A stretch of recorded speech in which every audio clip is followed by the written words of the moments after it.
Il est temps de donner un espoir à la jeunesse ivoirienne. Message du gouvernement ivoirien à l'occasion de la Journée internationale de la jeunesse célébrée ce 12 août. Thème retenu cette année, la jeunesse pour le développement durable. Au niveau du ministère de l'Enseignement supérieur, la bibliothèque virtuelle est lancée. C'est une collection de documents numérisés pour faciliter l'accès à l'information aux acteurs du système universitaire. La Thaïlande secouée par une série d'explosions meurtrières hier sur des sites touristiques du Sud.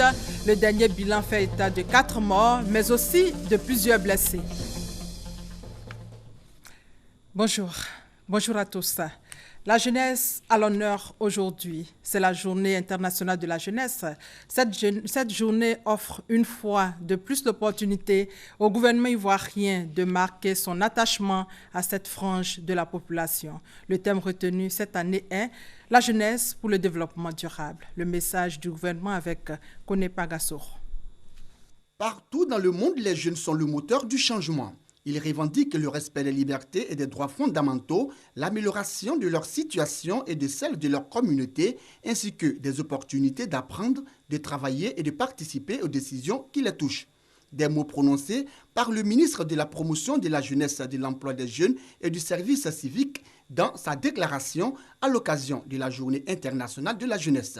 Pour le ministre Sidi Touré, il est temps de donner espoir à la jeunesse. Plus que jamais. Il est temps aujourd'hui d'accélérer les politiques et les programmes à leur attention afin de créer un environnement favorable leur permettant de prospérer, d'exercer leurs droits, de retrouver de l'espoir et le sentiment d'appartenir à une communauté et surtout de jouer un rôle d'acteurs sociaux responsables. En s'appuyant sur le thème international La jeunesse pour le développement durable et en tenant compte du contexte sociopolitique de la Côte d'Ivoire, le ministère de la Promotion de la Jeunesse, de l'Emploi des Jeunes et du Service civique entend célébrer cette journée autour du thème Jeunesse, civisme et responsabilité pour un développement durable. J'exhorte les jeunes à s'approprier les symboles de la République, à respecter les personnes, les institutions qui les incarnent. Il vous revient, chers amis jeunes, au risque d'hypothéquer les efforts consentis à votre endroit par l'État de Côte d'Ivoire, de marquer votre engagement dans la consolidation des acquis et jouant votre rôle dans la vie citoyenne et économique de la nation. Pour le ministre Sidi Touré, la Journée internationale de la jeunesse est célébrée tous les 12 août, offre l'opportunité au président de la République, Alassane Ouattara, et à l'ensemble du gouvernement ivoirien de marquer leur attachement à la jeunesse qui constitue plus de 77% de la population. Et puis ce vendredi 12 août, également, c'est la journée mondiale des éléphants. Le Fonds international pour la protection des animaux souhaite encore une fois alerter sur la situation dramatique de ces grands mammifères. Si rien n'est fait, 1/5 de leur population pourrait disparaître durant la décennie. Dans la région du Béret, les conflits entre éleveurs et agriculteurs préoccupent de plus en plus, des conflits qui ont toujours été réglés dans la discrétion par les chefs traditionnels pour le maintien de la cohésion et surtout du climat de paix qui prévaut dans la région du Béret. Les chefs se sont organisés en mettant en place une plateforme, une organisation pour parler d'une seule voix. Mamadou Kwasi.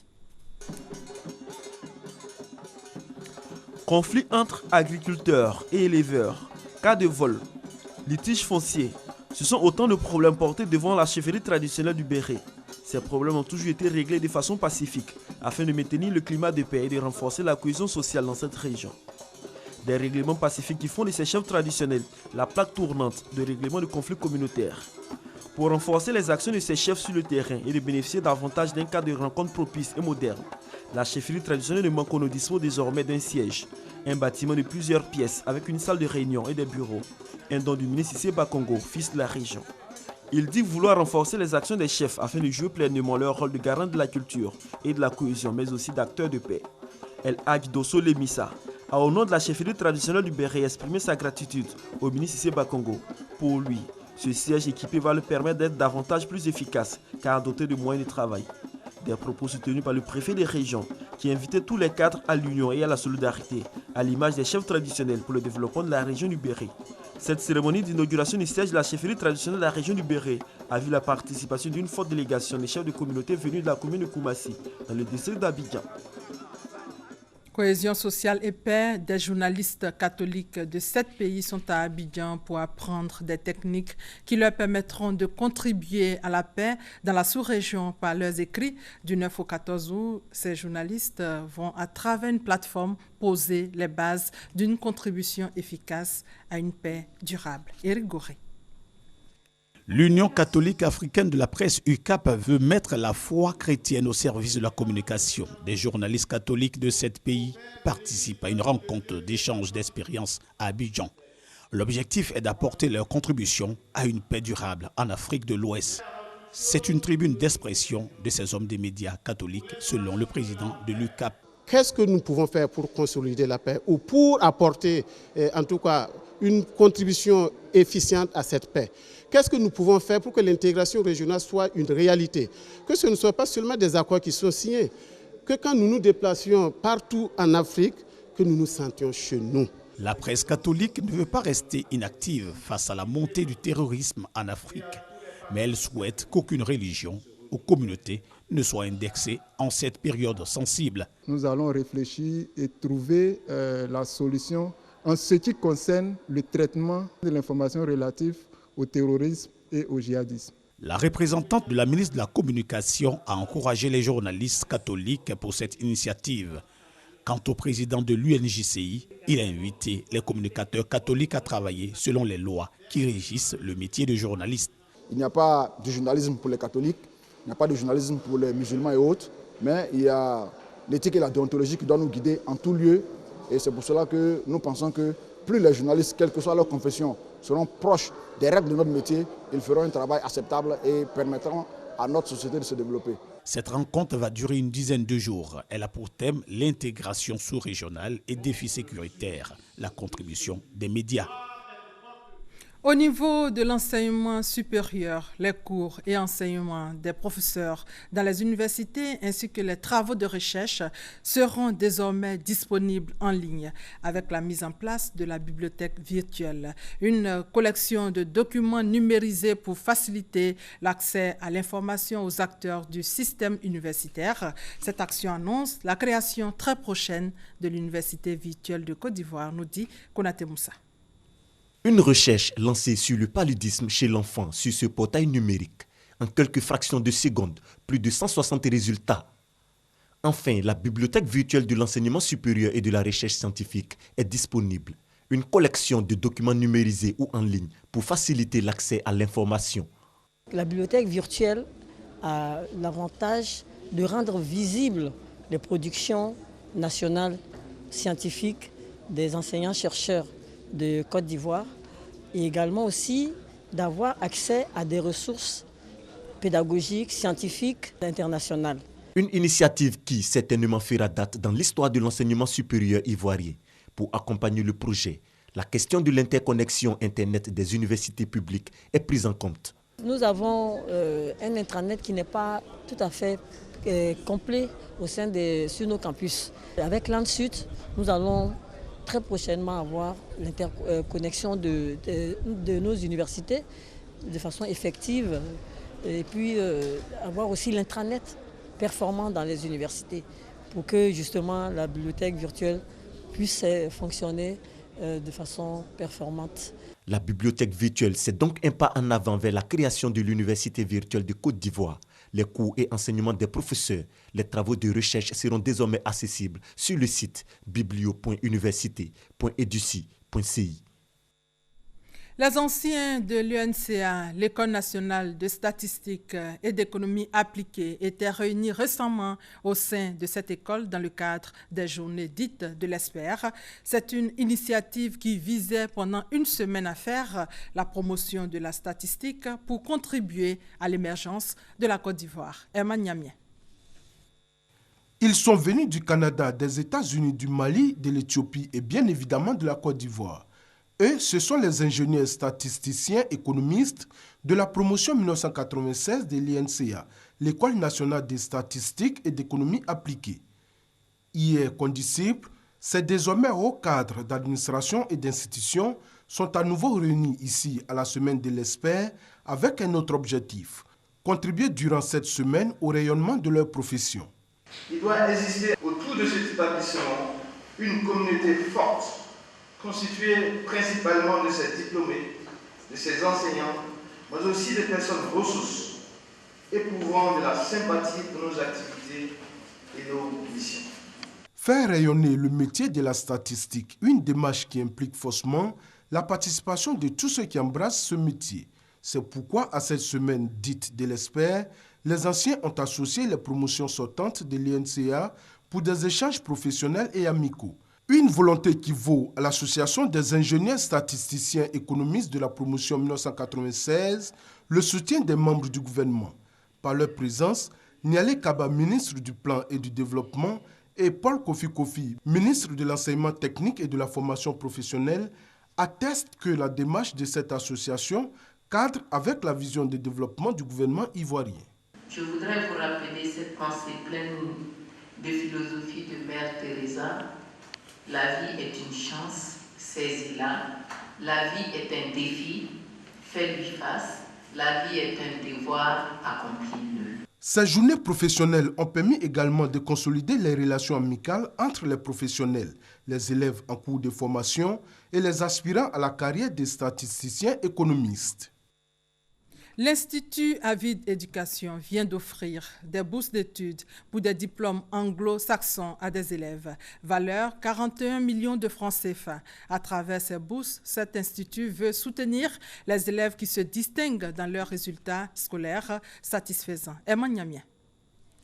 Ce sont des bourses d'études pour des diplômes anglo-saxons d'une valeur de 41 millions de francs CFA qui viennent d'être offertes à des élèves de terminale. En offrant ces bourses, l'Institut Avide Education veut donner la chance aux bénéficiaires d'obtenir des diplômes anglo-saxons tout en étant en Côte d'Ivoire. Les étudiants peuvent rester en Côte d'Ivoire et obtenir des diplômes britanniques. C'est-à-dire qu'il y a des universités en Angleterre qui acceptent de délivrer ces diplômes pour ceux qui restent ici. Ces étudiants seront inscrits auprès du NCC en Angleterre, auprès de qui ils auront accès à une plateforme en ligne avec des livres et des documents aussi didactiques de meilleurs auteurs du monde. 7 élèves ont été sélectionnés après un concours. 4 d'entre eux ont obtenu des bourses partielles et les 3 autres des bourses complètes. Je suis vraiment émue, je suis heureuse parce que c'est une grande opportunité. Je pense que c'est vraiment une grâce de Dieu, quoi. Je viens de recevoir une bourse complète de 8 200 000. Je suis très ravi et j'aimerais remercier Mme Fall. Les bénéficiaires sont issus des lycées classiques techniques et Sainte-Marie de Cocody, du lycée moderne d'Abobo et du collège adventiste. L'obtention de ces bourses est donc une bouffée d'oxygène pour ces futurs étudiants qui n'auront plus à postuler pour l'orientation dans les universités et grandes écoles publiques et privées en cas d'obtention du baccalauréat. Et puis toujours dans le domaine de l'éducation, le Rotary Club vole au secours de l'école maternelle du groupe scolaire de Yamsokro. Images et commentaires, Honorine Aingori. L'école maternelle du groupe scolaire de Yamsokro Kekrenou se trouve dans un état de délabrement. Pour sauver cet établissement, le Rotary Club de Yamsokro prévoit le réhabiliter d'ici la rentrée scolaire 2016-2017. Pour réussir ce pari, cette organisation de bienfaisance entend réunir 10 millions de francs CFA. C'est au cours d'un gala de bienfaisance du Rotary Club que ce fonds a pu être collecté. L'école maternelle que vous voyez là a des difficultés fonctionnelles. Il y a par exemple la toiture qui pose des problèmes. Quand il pleut, l'eau coule à l'intérieur. Les enfants ne sont pas à l'aise. Il y a aussi la directrice qui n'a pas de bureau. Depuis que l'école a été créée, depuis 1995, il n'y a pas de bureau, proprement dit. Et puis, il n'y a pas de jeu. Quand vous voyez la cour, elle ne présente pas l'aspect de l'école maternelle. Nous avons choisi de l'aider et aider surtout les enfants parce que cela fait partie des engagements de Rotary. Le gala était placé sous le parrainage du ministre de l'Habitat et du Logement, Niamien Konan. Un mot de développement avec la deuxième session du Conseil régional de la Bagoué.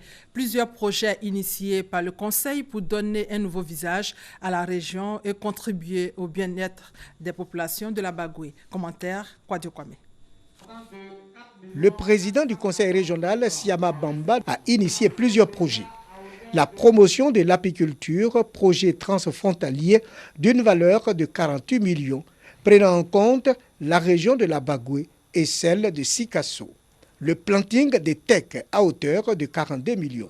L'UEMOA soutient les deux régions signataires du projet. Le premier vise à lutter contre la pauvreté et la réduction de l'insécurité alimentaire. Le second destiné à la promotion socio-économique des jeunes et des femmes à travers l'entrepreneuriat et l'autonomisation financière des populations. Le président Siama Bamba a remis une ambulance et un moulin à Landiougou et un moulin à Nabiasso, le tout d'un montant de 31 millions.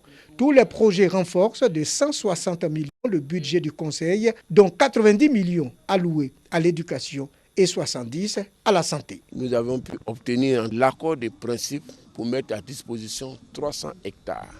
Ces 300 hectares vont permettre d'installer un centre agro-pastoral qui sera d'abord un centre de formation, un centre qui sortira du lait qu'on appellera du lait de la Bagoué, et au-delà de tout ça, qui va permettre de sédentariser l'élevage dans la région. À travers des diplômes d'honneur et de reconnaissance à ses collaborateurs, le président du Conseil leur a rendu un vibrant hommage pour les efforts consentis afin d'assurer le bien-être social à la population.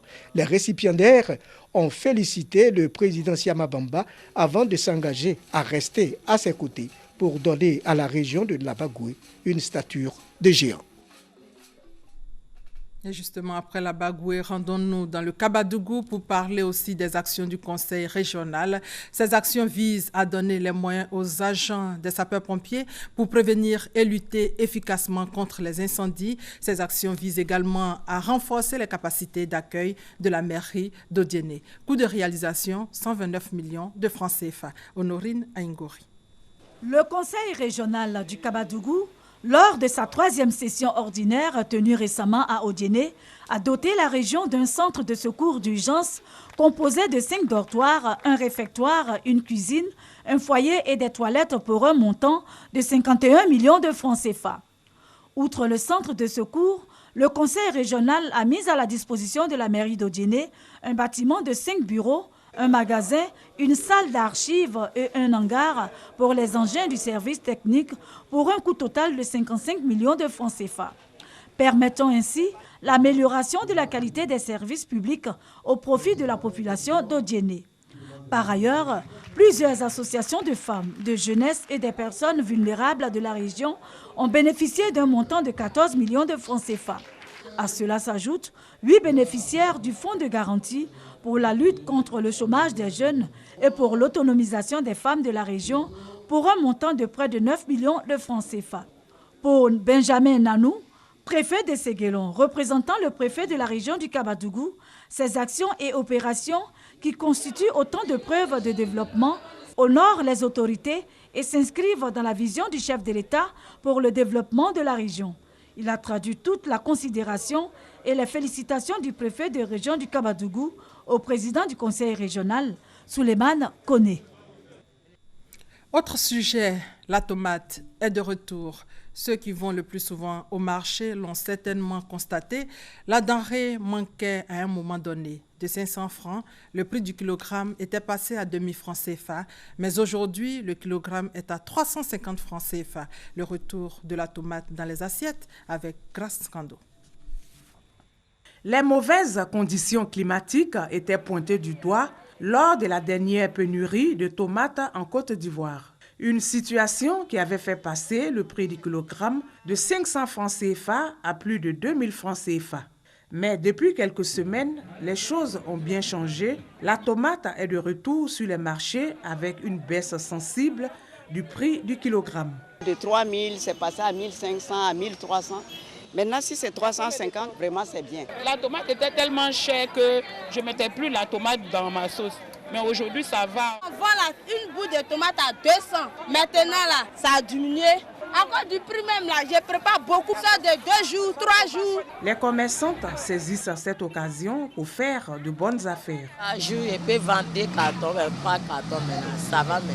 Bénéfice 2000, peut-être 2500. Bonsoir. On peut gagner 6 000, tu vends 10 à 15 000. Si cette situation fait le bonheur de ces vendeuses, ce n'est pas le cas pour toutes les commerçantes de tomates. Tomates là, c'est sorti. Il y en a même. Mais les gens ne payent pas. On peut pouvoir déposer jusqu'à ça se gâte, on ne paye pas. Le retour de la tomate sur le marché se fait sentir à tous les niveaux.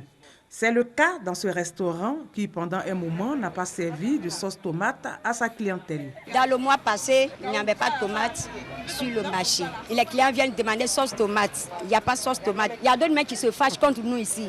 Mais pour le moment, comme il y a un peu, ils sont contents. Autre personne à se réjouir du retour de la tomate dans les assiettes, les consommateurs de la tiéké, la semoule de manioc appelée aussi garba. Je suis venu au Garbadon pour pouvoir manger et j'ai constaté que maintenant qu'il y a beaucoup de tomates. Il y a quelque temps, on n'en trouvait même pas sur le marché. On mangeait sans la tomate. Maintenant, on en trouve, donc on a repris nos anciennes habitudes de manger la tomate avec le garba. La tomate, c'est un légume beaucoup consommé et très riche au niveau nutritionnel. On en trouve plusieurs variétés et sa culture se fait généralement dans les villes de l'intérieur. Ça vient de Boaké, Yamsokro, Bondoukou, Ngebonoa, tout ça. Présentement, on prend le kilo à 250, 300. Nous, on revend ici à 350. Avant, c'était cher, où on prenait au moins à 1800. On vendait au moins à 2000, autant de 2000. Selon les vendeuses et autres amateurs de tomates, une place de choix doit être accordée à sa culture en Côte d'Ivoire pour une présence plus régulière sur le marché d'un aliment qui, comme le montrent ces images, fait le bonheur de bien de consommateurs. Et ce qui contribue à la santé. Une campagne de vaccination contre la rougeole vient d'être lancée à Korogo, au nord de la Côte d'Ivoire. C'est le Lions Club international qui accompagne le ministère de la Santé et de l'Hygiène publique dans son programme de santé pour tous. L'objectif est de sensibiliser les parents et prévenir tous les risques liés à la rougeole. Honorine Aïngouri. La rougeole est une maladie contagieuse qui se transmet d'une personne malade à une autre par voie aérienne. Elle se manifeste généralement par l'apparition de boutons foncés sur la peau. Les plus vulnérables sont les enfants de moins de 5 ans.